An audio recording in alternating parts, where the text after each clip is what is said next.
ফ্রিজে বেশ কয়েকদিন ধরে 4-5 টুকরো মতো সলিড চিকেনের পিস রাখা ছিল। বাড়িতে মাংস আসলে সলিড পিসগুলো কেউই খেতে চায় না মাংসের ঝোলে, তাই আমি আগে ভাগেই ওগুলোকে সরিয়ে রাখি।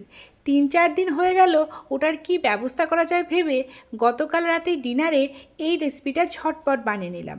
আমার চিকেনের সলিড পিসগুলোর গতিও করা গেল আর সবাই খুব তৃপ্তি করেই ডিনারটা করলো। তো চলো রেসিপিটা শেয়ার করি। সর্ষের তেলে জিরে শুকনো লঙ্কা ফোড়ন দিয়ে প্রায় 1.5 খানা মতন পেঁয়াজ কুচি করে দিয়ে দিয়েছি। পেঁয়াজটা সামান্য রং চেঞ্জ হলেই চিকেনের পিসগুলো দিয়ে ভালো করে ভাজতে দিয়েছি। অন্যদিকে প্রেসার কুকারে ভেজানো মটর আর ওই 2টো আলু বড় বড় টুকরো করে একসাথে দিয়ে দিলাম পরিমাণ মতন লবণ, হলুদ আর ওই 3 কাপ মতো জল। এবার দিলাম সামান্য একটু আদা বাটা।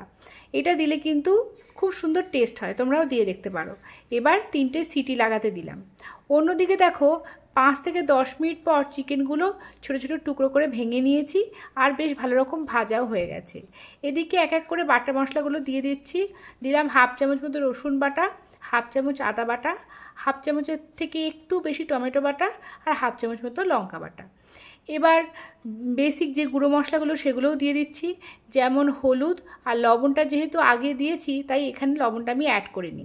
দিলাম ধনে গুঁড়ো, জিরে গুঁড়ো, লাল লঙ্কার গুঁড়ো আর দিলাম কষার সময় একটু কসুরি মেথি। এবার গ্যাসের ফ্লেমটাকে সিম করে ওই 15 মিনিট মতো লো ফ্লেমে চিকেনটা কষাতে কষাতে ওদিকে মটর আলু সেদ্ধ হয়ে গেছে, সেটাকেও ঢেলে দিলাম পরিমাণ মতো গরম মশলার গুঁড়ো আর এখানে দেবো সামান্য কসুরি মেথি। ধনেপাতা থাকলে খুব ভালো হয়, ধনেপাতা আমার ছিল না। বাড়িতে ধনেপাতা অ্যাভেলেবেল থাকলে ধনেপাতাটা অবশ্যই ব্যবহার করো।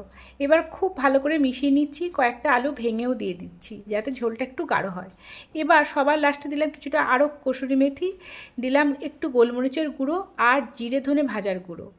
এবার সবার শেষে দিচ্ছি সামান্য টেস্টের ব্যালেন্সের জন্য চিনি, ঘি আবার একটু গরম মশলা। ব্যাস, আমার কিন্তু চিকেনের কিমা দিয়ে ঘুগনি একেবারে রেডি।